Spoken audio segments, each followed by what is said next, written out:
Hi ஜேம் collections. ஒரு சிறிய பதிவு ஒன்று. அதாவது நம்ம போடுற வீடியோ வந்து எதுக்காக போடுறோன்னா, ஏதாச்சும் உங்களுக்கு பிடிச்ச சாரீஸோ இல்லை சுடிதாஸோ நீங்கள் பார்த்தீங்கன்னா அதை தயவு செய்து ஸ்க்ரீன்ஷாட் எடுத்துக்கோங்க. எதுக்காக சொல்கிறேன்னா, நேற்று ஒரு கஸ்டமர் வந்தாங்க, நிறைய பை பண்ணாங்க, எங்களுக்கு ரொம்ப சப்போர்ட் பண்ணாங்க. அவங்களுக்கு ரொம்ப பெரிய ஒரு நன்றியை தெரிவிச்சுக்கிறேன். ஆனால் இன்னொன்று ஒன்று பண்ணாங்க. என்னென்னா, நாங்கள் ஆரம்பித்தது வந்து போன மாதம் 5th வந்து நான் ஓப்பன் பண்ணேன் ஷாப்பு. அப்போத்துல வந்து மேக்ஸிமம் ஒரு 10 to 15 வீடியோஸ் கிட்ட நாங்கள் பதிவு பண்ணியாச்சு யூடியூப்ல. ஸோ ஆனால் அவங்க வந்து நாங்கள் செகண்ட் டே போட்ட வீடியோவில் இருக்க சாரியை வந்து கேட்குறாங்க எங்ககிட்ட. ஆனால் கரெக்டாக அதை ஸ்க்ரீன்ஷாட் எடுத்து வச்சு தான் நாங்கள் டக்குன்னு கொடுத்துருப்போம். ஆனால் அதில் எங்களுக்கு கலர்ஸ் இருந்தது, ஆனால் அவங்களுக்கு தெரியலை.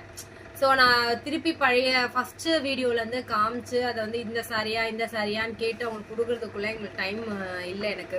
ஸோ வரவங்க யாராக இருந்தாலுமே உங்களுக்கு இப்போ ஒரு வேளை உங்களால் வாங்க முடியல அப்படின்ற சுச்சுவேஷன் வந்தாலும் சரி, நீங்கள் அதை ஸ்க்ரீன்ஷாட் எடுத்து வச்சுக்கிட்டோன்னா நாங்கள் உங்களை அதை ரெடி பண்ணி கொடுப்போம். ரீஸ்டாக் எடுத்து கூட நான் தருவேன். அதனால் நீங்கள் ஒன்றையும் வரி பண்ண வேணாம். எதுக்காக சொல்கிறேன்னா, நேற்று வந்து அவங்க ரொம்ப நேரம் அவங்க இருந்தாலும் அவங்களால சீக்கிரம் வந்து நிறைய பார்க்க முடிஞ்சதே தவிர டக்குன்னு அந்த கலெக்ஷனை எடுத்து சொல்ல முடியல அவங்களால. ஸோ அதனால் நீங்கள் சப்போஸ் பிடிச்சது அப்படின்னா நீங்கள் ஸ்க்ரீன்ஷாட் எடுத்து வச்சு எனக்கு கால் பண்ணலாம். வாட்ஸ்அப் நம்பர் உங்களுக்கு கொடுத்துருக்கேன், நீங்கள் வாட்ஸ்அப் பண்ணலாம்.